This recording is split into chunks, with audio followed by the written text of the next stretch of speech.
વિદ્યાર્થી મિત્રો, આજે આપણે એક નવો શબ્દ જોવાના છે, પ્રેરકત્વ, ઇન્ડક્ટન્સ. હવે આ જે આકૃતિ છે માત્ર સમજવા માટે છે. બે ગૂંચળા એ અને બી, કોઇલ 1 ને 2 લખેલું છે ને, બનેલા તંત્રમાં ગૂંચળા એ સાથે સંકળાયેલા, આપણે આને ગૂંચળું એ કહીએ.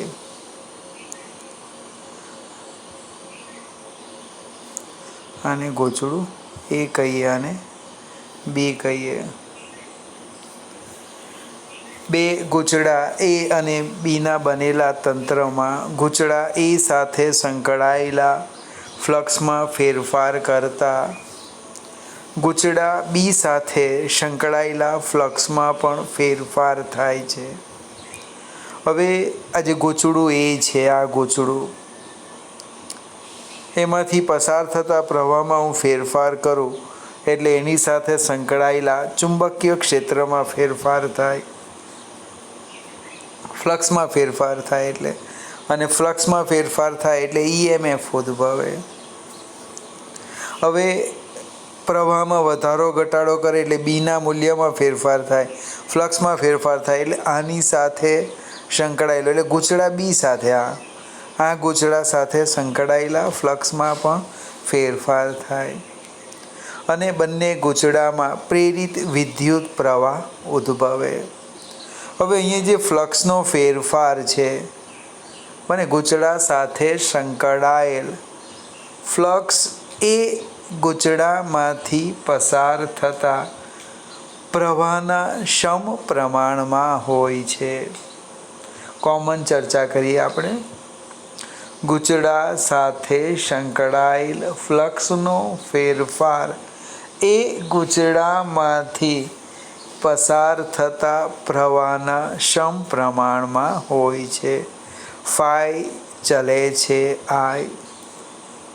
હવે ગૂંચળાનો આકાર સમય સાથે બદલાતો ન હોય તો આ જે સમીકરણ છે એનું આપણે સમયની સાપેક્ષે વિકલન કરીએ, અથવા તો આ રીતના લખીએ, delta phi by delta T બરાબર delta I by delta T.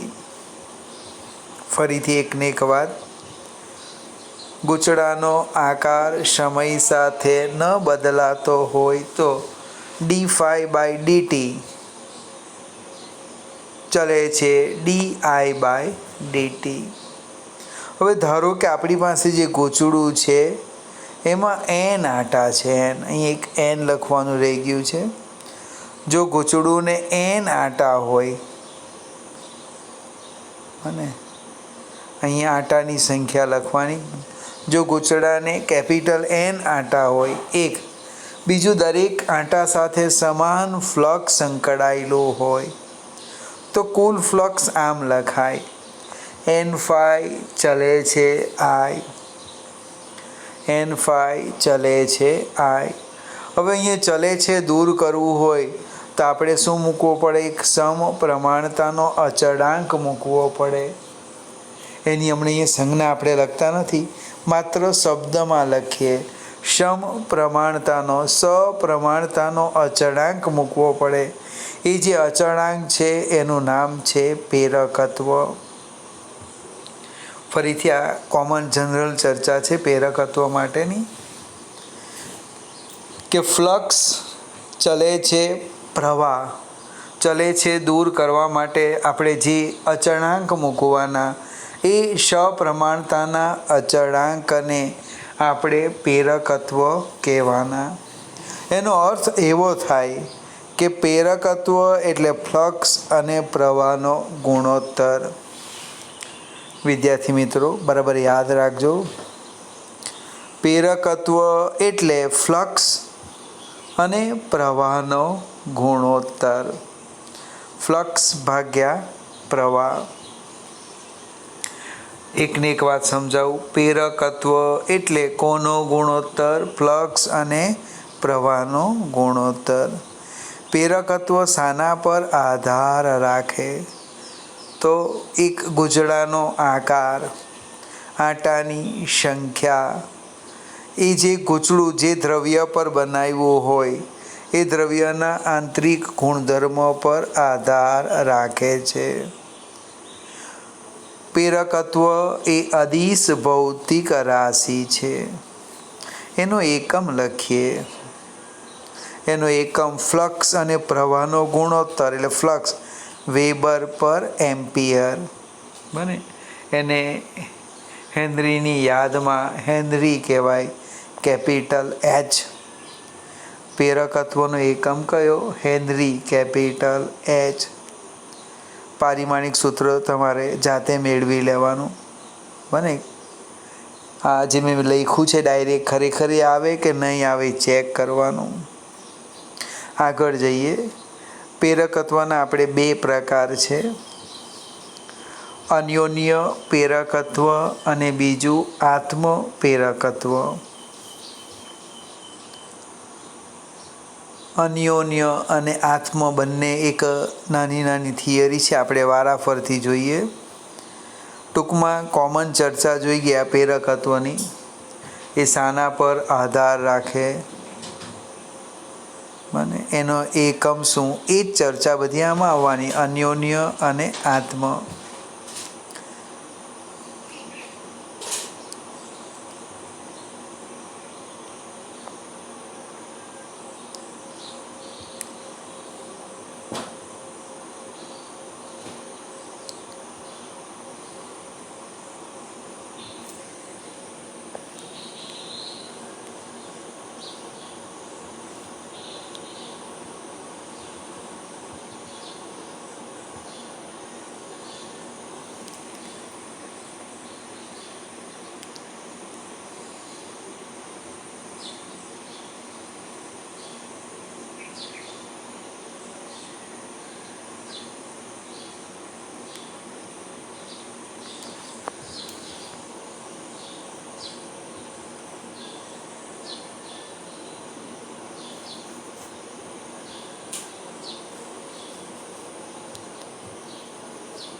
Slide ક્રમ ખોરવાઈ ગયો છે.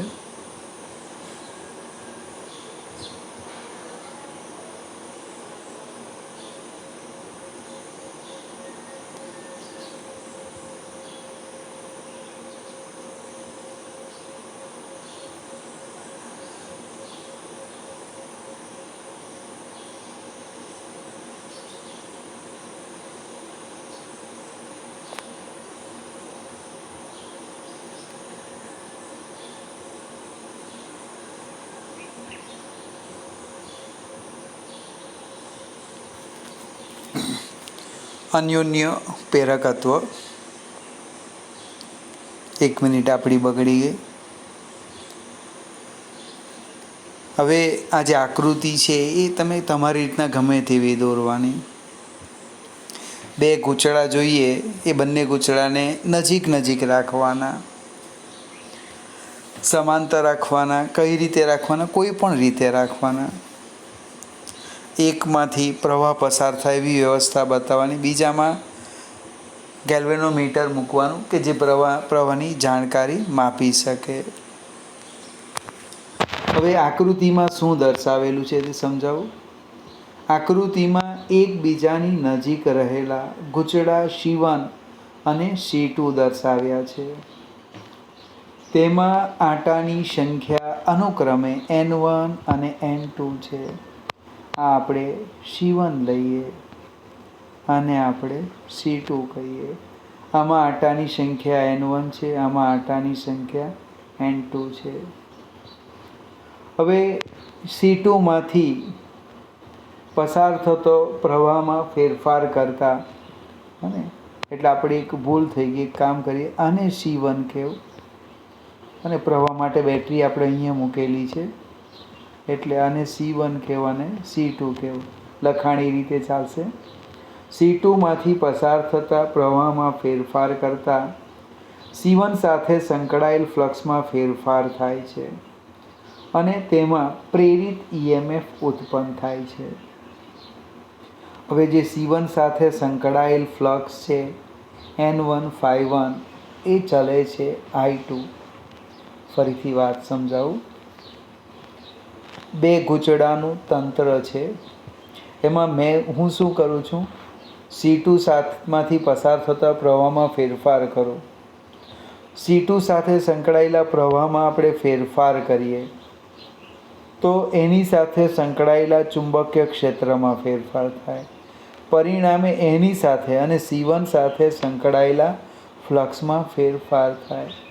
હવે C1 સાથે જે ફ્લક્સ સંકળાયેલું છે આની સાથે, એ ફ્લક્સ N1 એ C2 માંથી પસાર થતા પ્રવાહના સમપ્રમાણમાં, એટલે N1 ચલે છે I2, ચલે છે દૂર કરવું છે તો જસ્ટ હમણે જ જોઈ ગયા એક સમપ્રમાણતાનો અચળાંક મૂક્યો.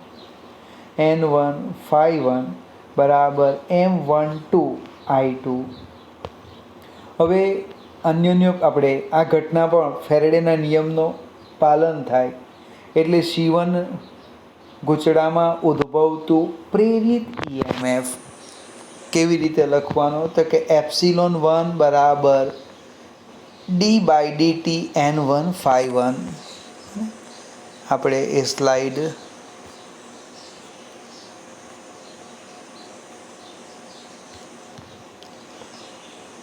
ε1 બરાબર માઇનસ d/dt N1 પણ N1 એટલે શું, તો કે M12 I2.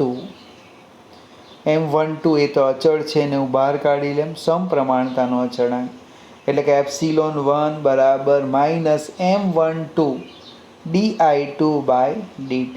જ્યાં સમપ્રમાણતાનો અચળાંક છે એનું નામ છે અન્યોન્ય તંત્રનું અન્યોન્ય પ્રેરકત્વ. આ જે M12 છે એ આ બે ગૂંચળાના બનેલા તંત્રનું અન્યોન્ય પ્રેરકત્વ કહે છે.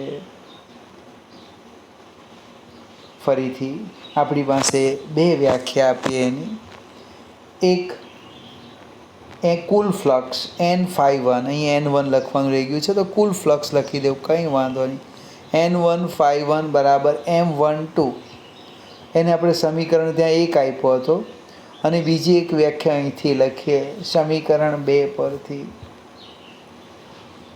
હવે બે ગૂંચળાના બનેલા તંત્રમાં, જો અહીંથી શરૂઆત કરીએ, બે ગૂંચળાના બનેલા તંત્રમાં કોઈ એક ગૂંચળામાંથી પસાર થતો પ્રવાહ 1 એમ્પિયર હોય ત્યારે બીજા ગૂંચળા સાથે સંકળાયેલ ફ્લક્સને આ તંત્રનું અન્યોન્ય પ્રેરકત્વ કહે છે. ફરીથી અન્યોન્ય પ્રેરકત્વની માત્ર વ્યાખ્યા પણ પૂછી શકાય 2 માર્કમાં, ગોખવાની નથી. આ આપણું સમીકરણ 1 છે. આ ટૂંકમાં અહીંયા N1 લખવાનું બાકી રાખ્યું. N1 એટલે કુલ ફ્લક્સ, અને બે ગૂંચળાના બનેલા તંત્રમાં કોઈ એક ગૂંચળામાંથી 1 એમ્પિયર પ્રવાહ પસાર કરતા બીજા ગૂંચળા સાથે સંકળાયેલ ફ્લક્સને આ બે ગૂંચળાના બનેલા તંત્રનું અન્યોન્ય પ્રેરકત્વ કહે છે. બીજી પણ વ્યાખ્યા અપાય, આનો ઉપયોગ કરીએ. સમીકરણ 2નો ઉપયોગ કરવાના.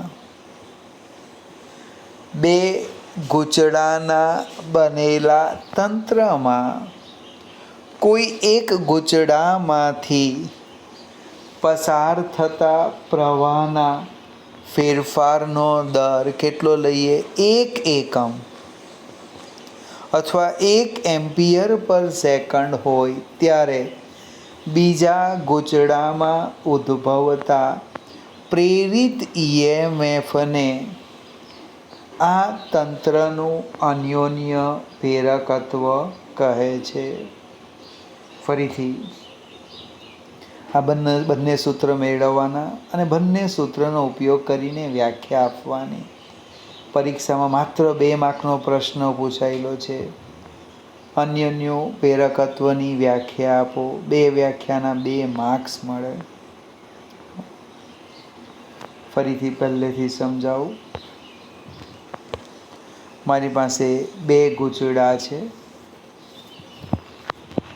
2માંથી એક ગૂંચળામાં હું પ્રવાહમાં ફેરફાર કરું તો એને કારણે બીજા ગૂંચળા સાથે સંકળાયેલા ફ્લક્સમાં પણ ફેરફાર થાય. હવે બીજા ગૂંચળા સાથે સંકળાયેલું ફ્લક્સ મેં જે આગલી સ્લાઇડમાં સમજાવ્યું તે N1 Φ1 ચલે છે, I1 I2. હવે અહીં ચલે છે પછી જે અચળાંક મૂકવાના એની ટેકનિક બતાવું. અહીં કેપિટલ M લખવાના. એનો સબસ્ક્રિપ્ટ કેવી રીતના લખવાના? તો 1 2 આમ 1 2 I2. જો બીજા ગૂંચળાનું ફ્લક્સ હતે અને પહેલાંનો પ્રવાહ હતે તો M21 આવતે. અને એટલે ડાબી બાજુ કોણ છે? ફ્લક્સ, ગૂંચળું 1, જમણી બાજુ પ્રવાહ, ગૂંચળું 2, 1 2. ડાબી જમણી એવું યાદ રાખવું જોઈએ. તો 1 2 આ 1 એટલે જેની સાથે સંકળાયેલું ફ્લક્સ તે, અને 2 એટલે જેમાંથી પ્રવાહ પસાર થાય તે. 21નો અર્થ શું થાય? ધારો કે આપણે અહીંયા M21 લખીએ તો એવું કહેવા માંગે એકમાંથી પ્રવાહ પસાર થાય અને 2 સાથે ફ્લક્સ સંકળાયેલું છે. આગળ જઈએ એટલે આપણું એક સૂત્ર આવી ગયું. કયું આવી ગયું? કુલ ફ્લક્સ. હું સીધું જ લખું છું. કુલ ફ્લક્સ ફાઈ બરાબર M12 I2. અહીં જો Φ1 લખો. ફેરેડેના નિયમનો ઉપયોગ કરીને આ એક પ્રેરિત EMFનું સૂત્ર મેળવ્યું. આ જે સમપ્રમાણતાનો અચળાંક છે સમીકરણ 1 અને 2માં એનું આપણે નામ આપી દીધું અન્યોન્ય પ્રેરકત્વ. હવે વ્યાખ્યા આપી તો કે 2 ગૂંચળાના, પહેલાંનો ઉપયોગ કીધો આનો, 2 ગૂંચળાના બનેલા તંત્રમાં કોઈ એક ગૂંચળામાંથી પસાર થતો પ્રવાહ 1 એમ્પિયર હોય, I2 મેં 1 એમ્પિયર લઈ લીધા, તો બીજા ગૂંચળા સાથે સંકળાયેલ ફ્લક્સને આ ગૂંચળાના તંત્રનું અન્યોન્ય પ્રેરકત્વ કહે છે. બીજી વ્યાખ્યા આપણે અહીંથી આપી. 2 ગૂંચળાના બનેલા તંત્રમાં કોઈ એક ગૂંચળામાંથી પસાર થતા પ્રવાહનો ફેરફારનો દર 1 એમ્પિયર પર સેકન્ડ હોય ત્યારે બીજા ગૂંચળામાં પ્રેરિત EMFને આ ગૂંચળાના બનેલા તંત્રનું અન્યોન્ય પ્રેરકત્વ કહે છે. ફરીથી પરીક્ષા માટે અગત્યનું છે વ્યાખ્યા યાદ રાખવાની. એકમ તો ઓલરેડી આપણે જોઈ ગયા.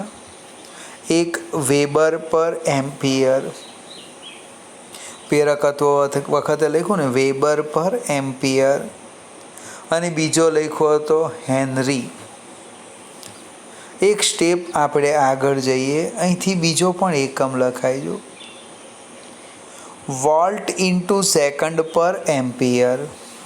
આ ડીટી સામે જવાનું અને એટલે અહીં એકમ લખેલો છે જો પ્રેરકત્વનો એકમ કયો? વોલ્ટ ઇન્ટુ સેકન્ડ પર એમ્પિયર. હવે વોલ્ટ પર એમ્પિયર એ આપણું ત્રીજું ચેપ્ટર. ઓમ ઇન્ટુ સેકન્ડ. પરીક્ષામાં 1 માર્કનું MCQ પૂછેલું છે. ઓમ ઇન્ટુ સેકન્ડ નીચેનામાંથી કઈ ભૌતિક રાશિનો એકમ છે? તો મારા ઘણા બધા મિત્રને ખબર જ નહીં હોય. કેમ તક આપણે એક જ એકમ લખવાના, હેનરી. મને આ વેબર પર એમ્પિયર પણ ભૂલી જાય, વોલ્ટ ઇન્ટુ સેકન્ડ પર એમ્પિયર પણ ભૂલી જાય, તો પછી આ ઓમ ઇન્ટુ સેકન્ડ ક્યાંથી યાદ રહે? એટલે એને પ્રેક્ટિસ કરવાની. ક્યારે થાય? લખીને તૈયાર કરો. ફાઈ ચલે છે આય. મને સૂત્ર મેળવો તો એકમ આવી જશે. હવે અન્યોન્ય પ્રેરકત્વ કઈ કઈ બાબત પર આધાર રાખે? તો અહીંયા નંબર આપેલા છે 5, પણ આપણે યાદ રાખવાનું. એક, ગૂંચળાનો આકાર, ગૂંચળાનું પરિમાણ, આંટાની સંખ્યા. હવે ગૂંચળા વચ્ચેનું જે માધ્યમ છે એ પણ ખૂબ અગત્યનું છે. એના ચુંબકીય ગુણધર્મ, તેમના સાપેક્ષ નમન અને સાપેક્ષ ગોઠવણી કેવી રીતે મૂક્યા છે, નજીક છે, દૂર છે, તેની ઉપર આ અન્યોન્ય પ્રેરકત્વ આધાર રાખે.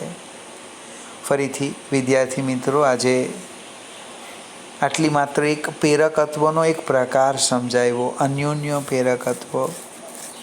એમાં આપણો જે અચળાંક છે M12 કે M21 એની ચર્ચા હવે પછીના વિડીયોમાં કરીશું.